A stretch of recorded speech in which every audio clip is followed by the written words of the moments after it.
चलिए दोस्तों, आज हम जानने की कोशिश करते हैं बरमूडा ट्रायंगल के बारे में। क्या रहस्य छुपा है, क्या है बरमूडा ट्रायंगल और कहाँ है ये ट्रायंगल, और क्या रहस्यमय चीज़ें होती हैं यहाँ, और क्यों इतना खतरनाक बताया जाता है, यही जानने की कोशिश करते हैं इस वीडियो में। यह एक ऐसा एरिया है जो अमेरिका के फ्लोरिडा से लेके प्यूर्टो रिको आइलैंड से लेके बरमूडा देश तक एक ऐसा एरिया बना है जिसे एरिया को जोड़े लाइन से तो एक त्रिकोणीय एरिया बनता है जो नॉर्थ अटलांटिक ओशन में बना है, जो गल्फ ऑफ मैक्सिको और कैरेबियन सी के ऊपर बना है। ये एरिया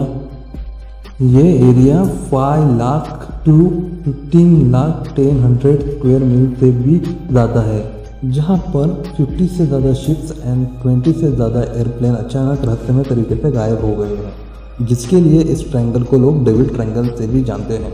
ये वो ट्रायंगल है जहाँ लोग जाते तो है पर कभी वापस नहीं आ पाते। यहाँ तक प्लेन्स शिप्स के अवशेष तक नहीं मिल पाते, इसीलिए इस ट्रायंगल को मौत का ट्रायंगल भी बोला जाता है। इस ट्रायंगल के कई नाम हैं, इस ट्रायंगल को कई नामों से जाना जाता है। दस्तावेज के अनुसार इस एरिया में सबसे पहले क्रिस्टोफर कोलंबस गए थे। जब वो इस एरिया के पास से गुजर रहे थे तो उन्होंने देखा कि उनका कंपास अचानक काम करना बंद हो गया। कंपास अलग ही बिहेव कर रहा था। उन्होंने देखा कि आसमान से आग की लपटें भूमि पे जैसा कुछ आ रहा है।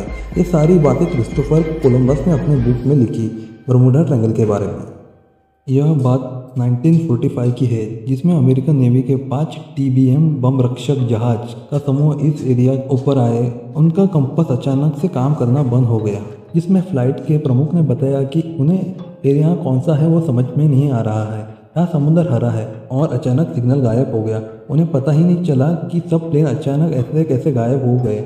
उन्होंने इसके लिए एक रेस्क्यू मिशन निकाला और रेस्क्यू मिशन के लिए प्लेन भेजा, पर उसके साथ भी वही हुआ। अचानक से वो प्लेन भी गायब हो गया और आज तक पता नहीं चला कि इन प्लेन के साथ हुआ क्या है।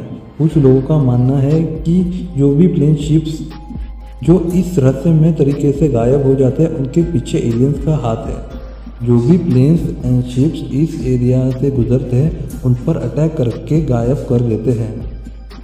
कुछ लोगों का यह भी मानना है कि यहाँ एक ब्लैक होल है जो वहाँ से जाने आने वाले सभी चीज़ों को अपने अंदर खींच लेता है और कई दूसरी दुनिया में भेज देता है।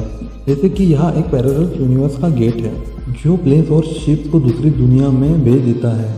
यूरोप से एक शिप अमेरिका की ओर जा रही थी तो उन्होंने देखा कि बरमूडा ट्रायंगल के ओर से एक शिप आ रही है। तब के समय में समुद्री लुटेरे यानी कि पायरेट्स भी होते थे, पर जब उन्होंने देखा कि ये शिप पूरी तरीके से खाली है, जिसमें कोई भी इंसान नहीं, तो उन्होंने अपने शिप का क्रू में से कुछ लोगों को शिप में भेजा। थोड़े समय के बाद वो शिप भी रहस्यमय तरीके से गायब हो गई और थोड़े समय के बाद वापस मिला। जो क्रू भेजा गया था वो गायब हो गया था, जैसे कि वहाँ कुछ गलत हुआ है। उन्होंने फिर कुछ क्रू को शिप पे भेजा। थोड़ी देर के बाद सेम वही घटना वापस हुई। शिप फिर से गायब हो गई और थोड़े समय के बाद वापस मिली। फिर से उस समय पे जो क्रू भेजा था वो भी गायब हो गया था। उनको शिप में कुछ गड़बड़ लगी कि कोई पैरानॉर्मल चीज़ें लगी। बाद में कैप्टन को लगा कि शिप हॉन्टेड है। उन्हें लगा कि ये एक घोस्ट शिप है, पर यह बात इतनी पुरानी है कि इसमें क्या सच है और क्या झूठ उनकी पुष्टि भी नहीं कर सकते, क्योंकि जो चीज़ जितनी ज़्यादा प्रसिद्ध होती है तो इस चीज़ के बारे में बातें भी ज़्यादा फैलती हैं। इसमें से सच कौन सी और झूठ कौन सी ये समझना मुश्किल है, इसीलिए इस जगह को अर्बन लेजेंड्स भी बोला जाता है। चलिए, कुछ लोगों का मानना यह है कि यहाँ प्री हिस्टोरिकल जीव जैसे मैग्लेडॉन और मोसासॉर जो जीव इन शिप पे अटैक करती है। कुछ का यह भी मानना है कि यहाँ उनसे भी कई खतरनाक मिथिकल क्रीचर है जो इस एरिया में रहते हैं और जो भी चीज़ यहाँ से गुजरती है उस पर अटैक कर देता है। पुराने लोगों का यह भी मानना है कि यहाँ अलौकिक शक्तियाँ हैं जो इस एरिया को प्रोटेक्ट करती है, पर क्या सच है क्या झूठ कुछ भी बताना मुश्किल है कि इसके पीछे कुछ सुपर नेचुरल पावर का हाथ है या इसके पीछे भी कुछ साइंस है। American pilot Bruce xenon and उनके फ्रेंड अपने एयरक्राफ्ट की उड़ान बढ़ रहे थे। वो उड़ान करते करते बरमूडा ट्रायंगल के अंदर प्रवेश कर जाते हैं। उन्होंने देखा कि वो विशाल बादलों के घेरे के अंदर है। बाद में ये बादल काले हो गए। उन्हें बादलों के अंदर जोरदार बिजलियाँ कड़क रही थी। वहाँ मौसम बहुत ही ख़राब हो गया। उनका प्लेन उन बादलों के बीच बहुत तेज से चलने लगा। उनका पूरा प्लेन वाइब्रेट करने लगा। उन्होंने देखा कि उनका रेडार काम नहीं कर रहा था, प्लेन की इलेक्ट्रॉनिक चीज़ें काम नहीं कर रही थी। उन्होंने रेडियो स्टेशन से संपर्क करने की कोशिश करने लगे, पर कुछ हो नहीं रहा था। ये इतना फास्ट हो रहा था कि उनको कुछ सोचने समझने का टाइम तक नहीं मिल रहा था। उन्हें यहाँ तक नहीं पता चल रहा था कि वो किस डायरेक्शन में जा रहे हैं, कहाँ ज़मीन है और कहाँ समुंदर। उन्होंने अपने पूरे पायलट के करियर में ऐसे किसी चीज़ का अनुभव नहीं किया था। कुछ ही समय के बाद उनका प्लेन रेडियो स्टेशन से संपर्क हुआ, पर रेडियो स्टेशन से बात होने पर रेडियो स्टेशन बताया कि उनका प्लेन अभी उन्हें रेडार में नहीं दिख रहा है। और थोड़े समय के बाद जैसे वो उन बादलों से पूरी तरीके से बाहर निकले, तब रेडियो स्टेशन ने बताया अभी दिख रहा है। पर जब ब्रूस ने अपने फ्यूल टैंक को देखा तो वो शॉक हो गए कि अभी भी आधे से ज़्यादा फ्यूल बचा है और उन्होंने कई किलोमीटर का डिस्टेंस कुछ ही मिनट में क्रॉस कर दिया, वो भी सिर्फ इतने कम फ्यूल में। एक्सपर्ट ने बताया कि तभी उनके प्लेन की स्पीड 3000 किलोमीटर पर आवर से भी ज़्यादा थी, जो कि संभव नहीं थी क्योंकि नॉर्मल एयरक्राफ्ट की इतनी स्पीड नहीं होती है। दुनिया के सबसे फास्ट फाइटर जेट से भी ये स्पीड ज़्यादा थी। एक्सपर्ट बताते हैं कि ब्रूस तब टेलीपोर्ट हुए थे एक जगह से दूसरे जगह पे, तब भी इतने जल्दी डिस्टेंस कवर किया।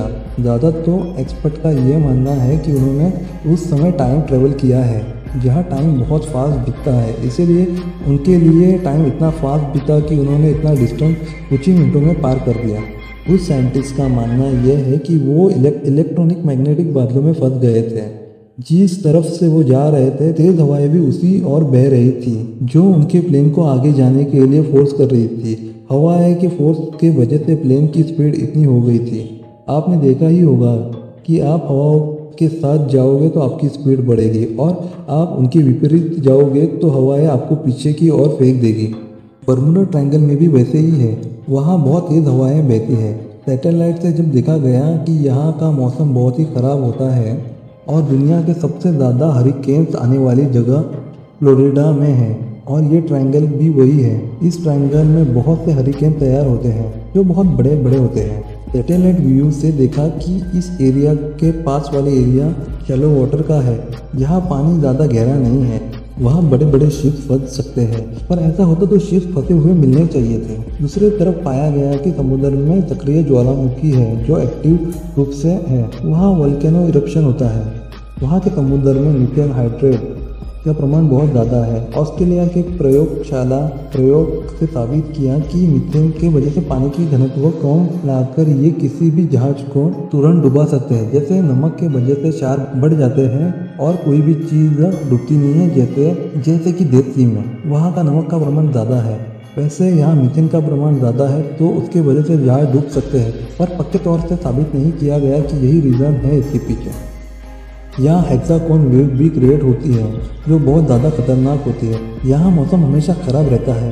यहाँ बड़े बड़े वेव क्रिएट होती है जो बड़े से जहाज को डुबा देते हैं। ये भी बोला जाता है कि यहाँ की वेव सुनामी जैसे बड़ी होती है।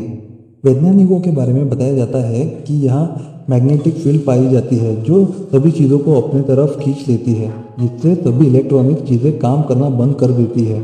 आश्चर्य की बात मतलब ऐसा सेम ट्रायंगल जापान के समुद्र में भी है जिसे ड्रैगन ट्रायंगल बोला जाता है। पर सबसे खास बात है कि ये दोनों ट्रायंगल एक ही लाइन में हैं और एक दूसरे के अपोजिट डायरेक्शन में हैं और वहाँ भी ऐसे सेम घटनाएं हुई है। पर आपको क्या लगता है बर्मुडा ट्रायंगल के बारे में? क्या है यहाँ कि इनके पीछे सी मॉन्स्टर, एलियन या किसी अलौकिक शक्ति का हाथ है, या ये एरिया हॉन्टेड है, या यहाँ ब्लैक होल है? इस सबके पीछे सुपर नेचुरल पावर है या साइंस, जैसे कि खराब मौसम, ज्वालामुखी या मैग्नेटिक फील्ड या बड़ी बड़ी वेव्स, समुद्र में पाए जाने वाले गैसेस? क्या सही रीज़न है? क्योंकि अभी तक कोई पूरी तरीके से प्रूफ थ्योरी क्लियर नहीं हुई है। क्या पता है फ्यूचर में इसके पीछे का राज पूरी तरीके से खुल जाए। कोई भी चीज़ गायब हुई तो उसका पता हमें चलना चाहिए, पर कुछ ना कुछ अजीब चीज़ तो है इस ट्रायंगल में। इस ट्रायंगल के बारे में आपको क्या लगता है? आपकी राय कमेंट्स में बताना मत भूलना।